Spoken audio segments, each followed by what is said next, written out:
Bienvenida, bienvenido a Alma Libre, tras las historias femeninas.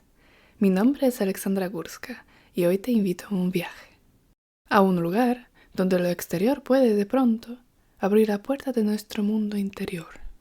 Este podcast nace desde la sensibilidad femenina, pero es para cualquiera que quería mirar más profundo, dentro de sí misma, en sus símbolos, en sus historias no contadas. Hoy te llevaré a una isla, a La Palma, a un encuentro que duró solo un instante, pero que abrió en mí un proceso que continúa hasta hoy. Es una historia sobre el año de la serpiente, sobre mudar la piel y sobre un hombre desconocido que apareció exactamente cuando lo necesitaba. Tal vez esa historia también sea tu invitación a mirar esos lugares a los que no sueles asomarte cada día. Así que ponte cómodo, cómoda, porque empezamos. A comienzos de este año estaba en Tenerife, y desde Tenerife, junto a mis amigos canarios, viajamos a La Palma. Después vino el festival, que empezó por la tarde, y a la noche se alargó hasta el amanecer. Ni siquiera recuerdo a qué hora terminó todo, solo sé que el día siguiente estaba completamente agotada. Y bueno, al final los españoles sí que saben cómo celebrar la vida. Tenía que tomar el ferry de vuelta a Tenerife y necesitaba comer algo rápido. Salí a caminar por la ciudad y resultó que todo estaba cerrado. La ciudad parecía un campo de batalla. Por todas partes había polvo blanco, talco, con el que nos habíamos cubierto durante el festival. Las calles estaban siendo limpiadas, vacías, silenciosas, y yo caminaba de un lugar a otro cada vez con menos energía. Me sentía mal, muy mal. Falta de sueño, falta de comida, cansancio. Y cuando más esperaba, más mi cuerpo empezaba a hablar al lenguaje de la ansiedad. Y por fin encontré un restaurante abierto. Pero igualmente esperé una media hora, no sé. Ya saben cómo es en las islas, nadie tiene prisa. Y cuando más esperaba, peor me sentía. Y entonces, de forma inesperada, se me acercó un hombre. Tenía unos 30 y tantos años, no sé, alemán. Me preguntó si podría sentarse conmigo en la mesa. Era un poco extraño. Había muchas mesas libres alrededor, pero dije que sí. Y hoy sé que dije sí porque en ese momento necesitaba mucho que alguien estuviera a mi lado.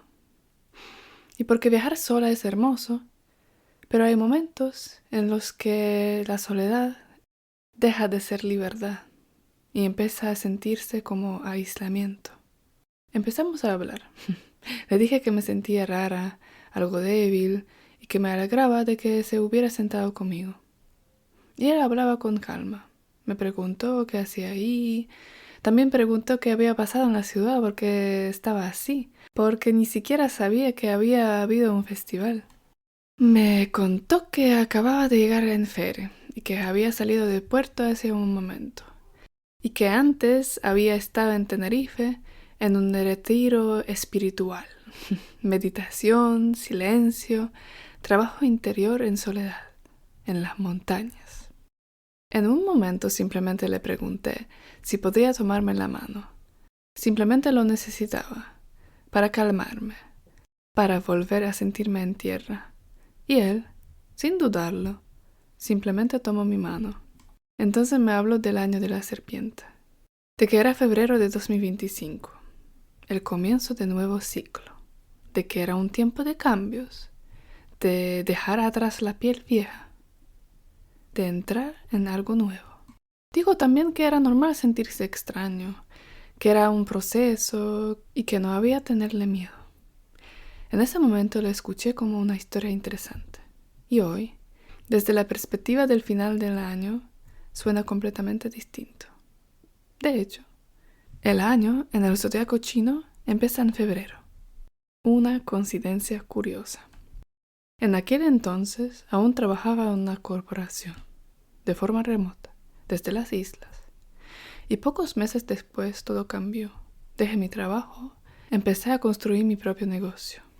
Y ahora puedo decir que fue, y sigue siendo, una de las decisiones más difíciles de mi vida, pero también una de las más importantes. Y cuando vuelvo con el pensamiento a aquel encuentro, a aquel alemán, a aquella conversación, me doy cuenta de que no fue solo por las palabras. El cuido de mí pidió al camarero que trajera la limonada más rápido. Estaba presente. Pero había algo más. Porque en un momento miré el teléfono y resultó que varias personas me habían escrito al mismo tiempo, preguntando cómo estaba, amigos. Incluso la madre de un amigo me escribió preguntándome cómo me sentía y ofreciéndome ir a comer algo con ella. Jung llamaría eso asincronidad. Hasta hoy no sé explicarlo de forma racional, pero sé una cosa. En el momento en que más necesitaba presencia, el mundo respondió. ¿Y saben qué es lo más curioso de todo eso? Ni siquiera recuerdo cómo se llamaba. Ni siquiera intercambiamos ningún contacto. No hubo ninguna continuación. No fue una historia de amor. Fue una historia de presencia. Y de una cosa muy simple. Que alguien me tomó la mano justo cuando lo necesitaba. Porque él no estaba ahí para quedarse. Estaba ahí para estar exactamente ese momento. Y ahora una pregunta para ustedes. ¿También le piden a desconocidos en la calle que les tomen de la mano? ¿No? Bueno, ya veis. Yo sí. Y de verdad no le veo ningún problema. Ese encuentro me recordó algo muy importante. Que incluso cuando viajamos solos, incluso cuando físicamente estamos solos en un momento dado, no significa que estamos solos del todo. Sí, en esa isla estaban mis amigos. Solo que regresaban por otro camino, en otra hora. Obviamente, no estaban conmigo las 24 horas del día. Y en ese momento concreto no había nadie conocido a mi lado. Pero había alguien, y eso fue suficiente. Y creo que de eso se trata esa historia para mí. De que el mundo a veces se responde justamente cuando dejamos de fingir que podemos con todos solos. De que siempre puede aparecer alguien amable, incluso en el momento menos esperado, incluso en una calle vacía, después de una noche sin dormir, en una ciudad cubierta de polvo blanco. Y solo mucho más tarde aprendí que él no apareció ahí como una persona correcta. Era alguien a quien a los mitos y en la psicología se llama una figura del paso. Alguien que aparece exactamente cuando estamos entre una etapa y otra. No se queda mucho tiempo. No participa en el resto de la historia. Pero sin él, quizás ese paso nunca había ocurrido.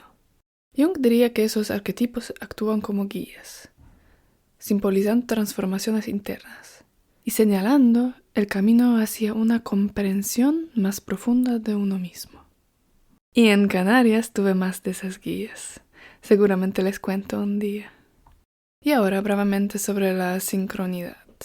Carl Jung llamaba sincronidad a una coincidencia significativa, que no tiene una explicación lógica de causa y efecto, pero sí un sentido emocional o simbólico. Son esos momentos en los que algo sucede exactamente cuando lo necesitamos, no porque lo hayamos planeado, sino porque algo se encuentra en el tiempo y en el espacio. No sé explicarlo racionalmente, pero sé que ese encuentro, hasta hoy, me recuerda una cosa. No siempre necesitamos tener todas las respuestas.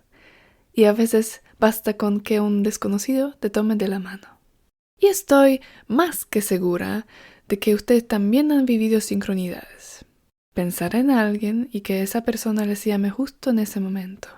Quizás esta historia sea también una invitación para ti. Anotar esos momentos, tus propios momentos, en los que necesitas que alguien te tome de la mano. O quizás a aprender a sostenerla tú mismo o tú misma. Gracias por acompañarme en esa historia. A veces basta un solo encuentro para que algo en nosotros se mueva muy suavemente, pero con la suficiente claridad como para no olvidarlo. Si esa historia dejó en ti aunque sea un pequeño eco, déjalo estar un momento. Permite que te mueva hacia donde quiere llevarte. Y ahora, simplemente llévate contigo lo que hoy vino a tu encuentro. Gracias por estar aquí conmigo. Nos escuchamos en el próximo relato. Alma Libre, un espacio donde las historias aparentemente sencillas revelan lo que de verdad importa.